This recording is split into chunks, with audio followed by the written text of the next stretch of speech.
കനത്ത മഴയെ തുടർന്നുണ്ടായ പ്രളയക്കെടുതിയിൽ ദുരിതമനുഭവിക്കുന്നവർക്ക് ആശ്വാസമേകാൻ ധനസഹായവും പുനരധിവാസ പാക്കേജും സംസ്ഥാന മന്ത്രിസഭായോഗത്തിൽ പ്രഖ്യാപിച്ചു. മന്ത്രിസഭായോഗ തീരുമാനങ്ങൾ മുഖ്യമന്ത്രി വി.ഡി. സതീശൻ വാർത്താസമ്മേളനത്തിൽ വിശദീകരിച്ചു. പ്രളയത്തെ തുടർന്ന് സംസ്ഥാനത്ത് നിലവിൽ 462 ദുരിതാശ്വാസ ക്യാമ്പുകളാണ് പ്രവർത്തിക്കുന്നത്. പ്രകൃതി ദുരന്തത്തിൽ ഇതുവരെ 26 പേർ മരിക്കുകയും 4 പേരെ കാണാതാവുകയും ചെയ്തതായി മുഖ്യമന്ത്രി പറഞ്ഞു. ദുരിതാശ്വാസ ക്യാമ്പുകളിൽ കഴിയുന്നവർക്ക് ആവശ്യമായ എല്ലാ സഹായങ്ങളും ഉറപ്പാക്കാൻ ജില്ലാ കളക്ടർമാർക്ക് നിർദ്ദേശം നൽകിയിട്ടുണ്ടെന്നും കുട്ടനാട്ടിലെ വെള്ളപ്പൊക്ക ബാധിത മേഖലകളിൽ ദുരിതാശ്വാസ ക്യാമ്പുകൾ കാര്യക്ഷമമായി പ്രവർത്തിക്കുന്നുണ്ടെന്നും അദ്ദേഹം കൂട്ടിച്ചേർത്തു. കാലവർഷ കെടുതിയെ സംബന്ധിച്ച ഏറ്റവും പുതിയ വിവരം 462 ക്യാമ്പുകളാണ് സംസ്ഥാനത്ത് പ്രവർത്തിക്കുന്നത്. അതിൽ 27,048 പേര് ക്യാമ്പിലുണ്ട്. അതിൽ പത്തനംതിട്ടയിലെ 157, ആലപ്പുഴയിലെ 81, കോട്ടയത്ത് 154. ഇതാണ് ഏറ്റവും പ്രധാനപ്പെട്ട 3 ജില്ലകളിൽ ഏറ്റവും കൂടുതൽ ക്യാമ്പുള്ളത്. മറ്റതെല്ലാം 10 ബന്ധപ്പെട്ട് മാത്രമാണുള്ളത്.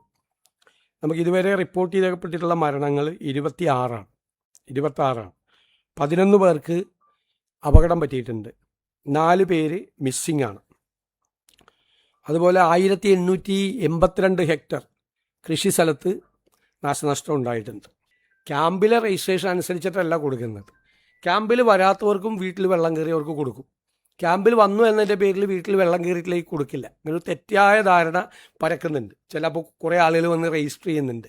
അപ്പോൾ വീട്ടിൽ വെള്ളം കയറിയ എല്ലാവരുടെയും വില്ലേജ് ഓഫീസറുടെ ഉദ്യോഗസ്ഥന്മാരുടെയും റിപ്പോർട്ട് അനുസരിച്ച് അവർക്ക് എല്ലാവർക്കും 10,000 രൂപ അവർക്ക് കൊടുക്കും.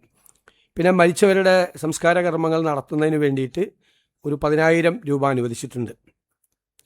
നേരത്തെ മുഴുവൻ ഡാമേജായ വീടുകൾക്ക് കൊടുത്തുകൊണ്ടിരുന്നത് 4 ലക്ഷം രൂപയാണ്. അത് 6 ലക്ഷം രൂപയാക്കി അത് വർദ്ധിപ്പിച്ചിട്ടുണ്ട്. വളരെ പ്രശ്നമാണ്, വളരെ ഗുരുതരമായ പ്രശ്നമാണ്. ഇപ്പോൾ തന്നെ നമ്മൾ ഏകദേശം 90ഓളം ഷട്ടറുകൾ തുറന്നിട്ടാണ് കുട്ടനാട് ഇത്രയെങ്കിലും ഉണ്ടായുള്ളൂ എന്ന് പറയാൻ പറ്റുന്നത്. അത് തുറക്കും. വേമ്പനാട് കായലിൽ ഡ്രഡ്ജ് ചെയ്യേണ്ടി വരും. അതുപോലെ പമ്പയിലും വ്യാപകമായിട്ട്, അതാണ് പമ്പയിലെ പ്രശ്നമാണല്ലോ ഈ ഒരുപാട് സ്ഥലങ്ങളിൽ വിഷയം ഉണ്ടാകുന്നത്. അത് വളരെ ശ്രദ്ധിക്കും. പിന്നെ ഡാം മാനേജ്മെൻറ്റിന് ഏറ്റവും ആധുനികമായ സംവിധാനങ്ങൾ.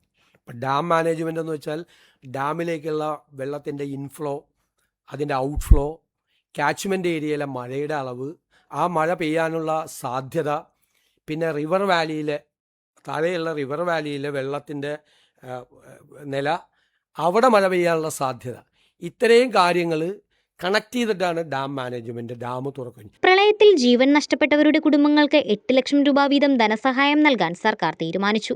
വീടും സ്ഥലവും പൂർണ്ണമായി നഷ്ടപ്പെട്ടവർക്ക് 12 ലക്ഷം രൂപയും വീട് മാത്രം പൂർണ്ണമായി തകർന്നവർക്ക് 6 ലക്ഷം രൂപയും നൽകും. വെള്ളം കയറിയ വീടുകളിലെ കുടുംബങ്ങൾക്ക് 10,000 രൂപ വീതം അടിയന്തര സഹായമായി അനുവദിക്കും. കൂടാതെ ഒരു കുടുംബത്തിലെ 2 അംഗങ്ങൾക്ക് പ്രതിദിനം 300 രൂപ വീതവും സഹായം ലഭ്യമാക്കും. പ്രളയത്തിൽ കടകൾ നശിച്ച വ്യാപാരികൾക്ക് 10,000 രൂപ ധനസഹായവും MSME സംരംഭങ്ങൾക്ക് 12 ലക്ഷം രൂപ വരെയുള്ള വായ്പകൾക്ക് 25% സർക്കാർ സബ്സിഡിയും പ്രഖ്യാപിച്ചിട്ടുണ്ട്.